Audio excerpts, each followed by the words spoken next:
Assalamualaikum warahmatullahi wabarakatuh. Sampurasun wilujeng patepang deui sareng ibu dina pangajaran bahasa Sunda.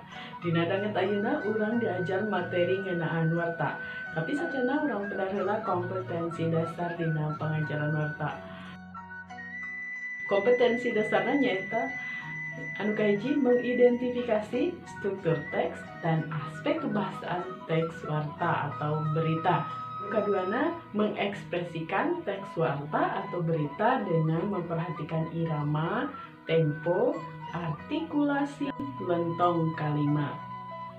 Anu saterusna nyaeta tujuan pembelajaran dina materi warta ieu nyaeta setelah selesai mempelajari materi pada bagian ini, peserta didik diharapkan dapat mengidentifikasi sosial, struktur, dan unsur kebahasaan teks warta serta dapat mengekspresikannya. Siswa-siswi sadayana eta merupakan kompetensi dasar sareng tujuan pembelajaran dina materi warta. Saata kana pedaran ibu gaduh video wilujeng nyakseni. Ngumpul babarengan jeung kadang warga mangrupa hal anu kacida di anti-antina dina bulan Ramadan keur nyangking berkah. Kawasan anu kaalaman ku Hotel Best Western Premier La Grande Bandung anu umaja ka 100 budak pahatu anu buka puasa marondok tepi ka saur babarengan dina peuting nuzul Quran poe Jumaah anu anyar kaliwat. Bulan suci Ramadan remen dimanfaatkeun ku umat muslim keur nyangking pahala sarta barokah.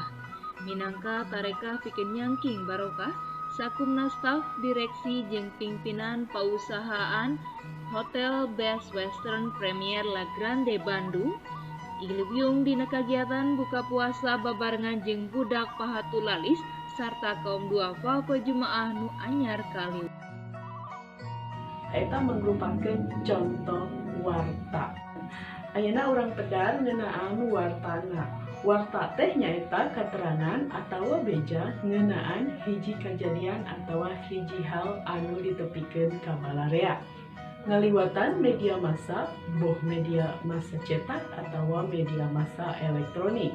Dina seueuh-seueuna mah warta dijieun dina wangun tinus anu ditepikeun sacara lisan oge ari dasar nama warta dina wangun tinulis. Itu sakabeh kejadian atau hal pantes dijieun warta. Kejadian atau hal anu bisa dijadikeun warta upamana hiji eta kejadian atau hal teh dianggap penting pikeun dipikanyaho ku balarea.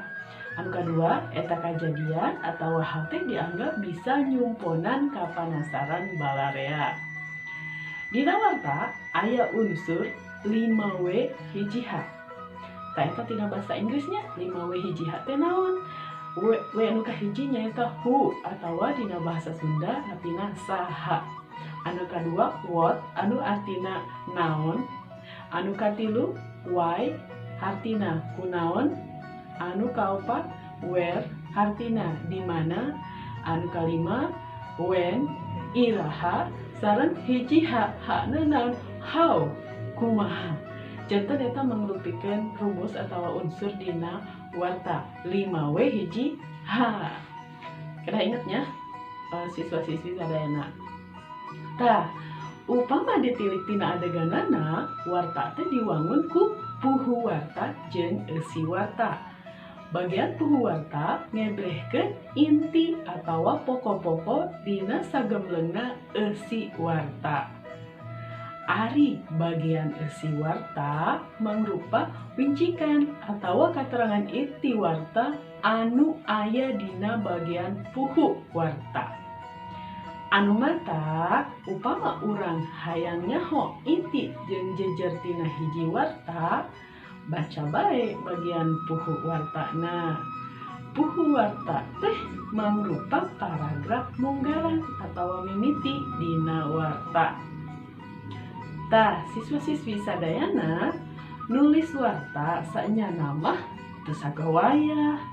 Aya deui palanggeran anu disebut kode etik jurnalistik. Di antarana bae kudu miboga sikap, asas praduga tak bersalah dina bahasa Indonesia mah atawa henteu nyanyahoanan. Anu matak tong kaget upama dina warta urang mineng manggihan kecap diduga. Warta salawasna diperdih kudu objektif, kudu netral, henteu mihak ka salah sahiji pihak atawa golongan, henteu kacampuran ku opini atawa sawangan jeung pamadegan pribadi nu nulisna. Tah siswa-siswi sadayana warta oge salawasna kudu dumasar kana fakta atawa aya sumberna. Jadi ulahnya ari gosip mah. Tah jadi henteu cukup ku diwang-wang atawa dipapantes ku nu nulisna. Ari nu nulis warta disebutna naon coba siswa-siswi terang teu? Anu nulis warta disebutna wartawan, juru warta, jurnalis atawa reporter. Kumaha dugi ka dieu atos ngartos atawa teu acan? Anu teu acan tiasa narus ka ibu langkungan WhatsApp. Tah, siswa-siswi sadayana urang diajar nulis warta. Nuliskeun warta teh sarua jeung nuliskeun kajadian. Tapi teu heula oge tos disebutkeun henteu sakabeh kajadian bisa dijadikeun warta. Hiji kajadian atau hal bisa dijadikeun warta upama naon? Hiji eta kajadian atau hal teh dianggap penting pikeun dipikanya hukum balarea. Anu kaduana, eta kajadian atau hal teh dianggap bisa nyumponan ka panasaran balarea. Jadi aya dua halnya kada hilap deui. Anu penting pikeun dipikanya ku balarea sareng anu nyumponan ka panasaran. Tah dina pedaran sarta acana tos disebutkeun ngeunaan unsur-unsur warta anu disebut 5W hiji H nya aha naon kunaon di mana iraha jeung kumaha kajadianana. Tah siswa-siswi sadayana ari entep seureuhna mah diluyukeun jeung kapentingan warta bae. Dina nulis warta aya prinsip anu disebut piramida tibalik. Nyaeta ngaheulakeun inti warta atawa nas-nasna warta. Jadi intina heulanya kudu diheulakeun. Tah, sanggeus warta lengse, lengkah saterusna ngajudulan. Diberi judul tah si warta teh. Biasana nu dijadikeun judul teh inti tina eta warta atawa jejerna. Kudu diperhatikeun ya. Judul warta kudu bisa ngagambarkeun eusi warta jeung ngahudang ka panasaran anu maca. Kumaha siswa-siswi sadayana antos ngartos dina nyusun warta. Jadi kada hilap rumusna 5W hiji H teras aya syarat warta kudu anu kumaha. Sadayana tos ngartos kana pedaran materi warta. Ayeuna ibu aya contoh teks warta. Mangga diperhatoskeun dina layar ieu. Tah, saatosna hideung ninggal kana teks warta. Contoh anu tadi, ayeuna aya latihan soal. Anu kahiji, sebutkeun struktur eusi warta. Anu kadua, sebutkeun rumusan 5W hiji H dina teks warta. Anu katiluna, jelaskeun ciri-ciri bahasa dina teks warta anu tadi. Tas ieu aya penugasanna dikerjakeun dina waktu saminggu. Oke, dikirim ka nomor WA grup. Tah tugasna naon? Tugasna anu susun hiji teks warta ngeunaan corona.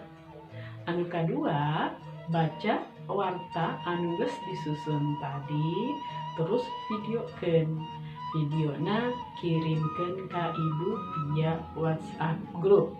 Durasina kirang langkung 2 menit durasi maca wartana. Kade macana kedah Terus dari ya siswa-siswi sadayana sakitu wae pangajaran di Danet ayeuna kada hilap kana pancen-pancena.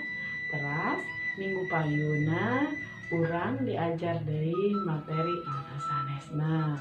Sampun. Assalamualaikum warahmatullahi wabarakatuh.